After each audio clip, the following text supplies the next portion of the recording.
This is the story of Michael Blake, former paratrooper, one of the many ex-GIs who have found themselves drawn back to those places they had known during the war, seeking the old thrill of excitement, but never finding it. But Blake's was a strange story, different from most. Maybe you've heard it. Well, the end of it anyway. It hit the headlines at the time. That bewildering end up here at the village of Saint-Elzéar in the rugged mountains of the south of France. The summer dawn comes quietly to the village perched here on the edge of the precipice.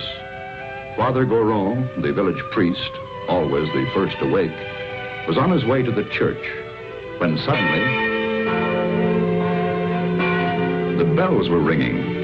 The bells that had been silent ever since the disappearance of the gauntlet of Saint-Elzéar. The famous green glove, which had made this village an object of pilgrimage to the sick, the maimed, and the faithful for nearly 1,000 years.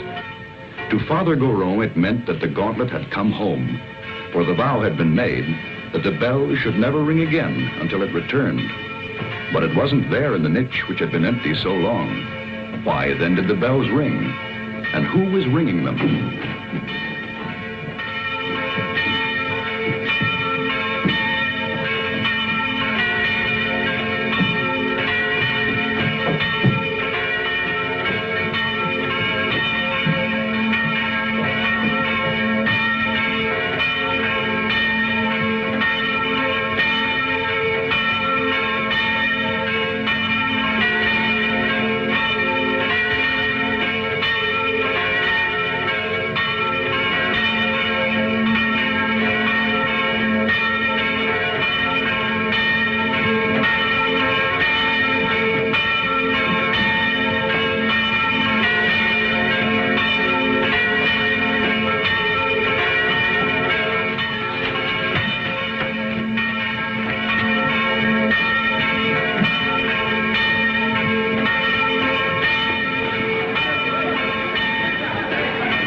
He has come home.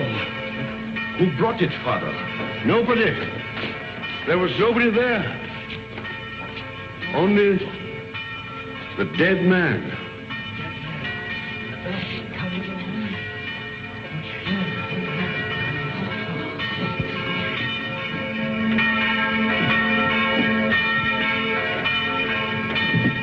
Who is he? Did he ring the bell to say the gauntlet had come home? He was dead as it rang. Nobody was up there. Los Angeles, California, an American. So there it was. The miracle of the gauntlet that had come home with no one to bring it, of the bell that rang with no man alive to pull the rope, and of course, the mystery of the dead man. That was the end of the story. But this story had really begun many years earlier. August 1944. The Allied liberation of the south of France.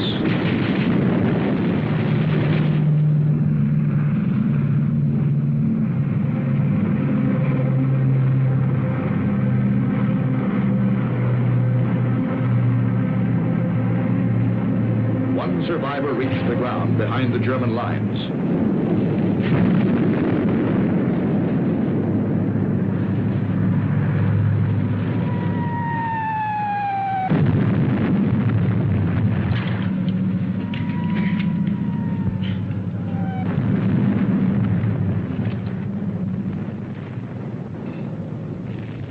Hold it. Come here.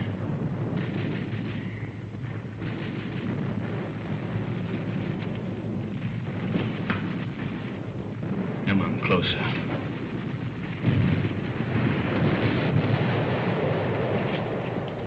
Turn around.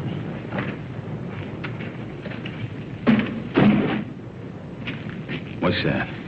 Those are my sketches. See, I'm a newspaper correspondent. I drove over the papers.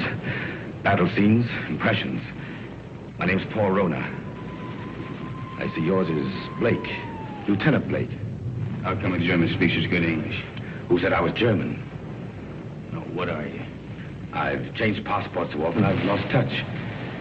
I was educated in England. My mother was a Czech, my father was a Pole. In those days, the Poles were Russians, the Czechs were Austrians. So you work it out.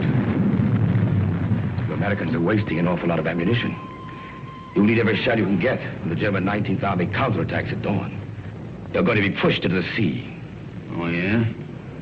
Okay, you tell that to intelligence. Come on, let's go. Come on, I say, let's go. Determined, aren't you? You mind if I take this? Open it.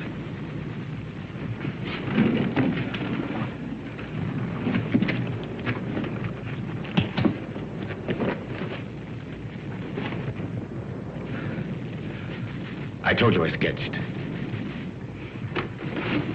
Now, wait a minute. What else you got in there? It's a green glove.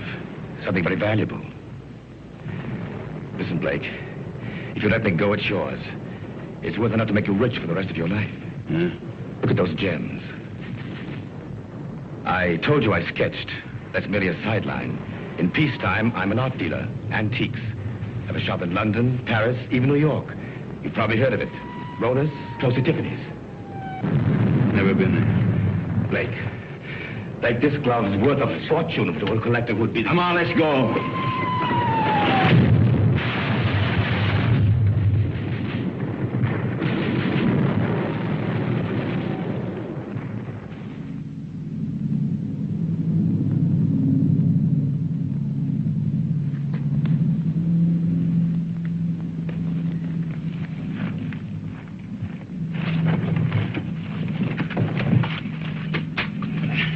We're friends. We were looking for you ever since we saw you drop from that plane. Don't worry. The underground has helped many others before you. There's a German here. Where is he? Nobody here, monsieur.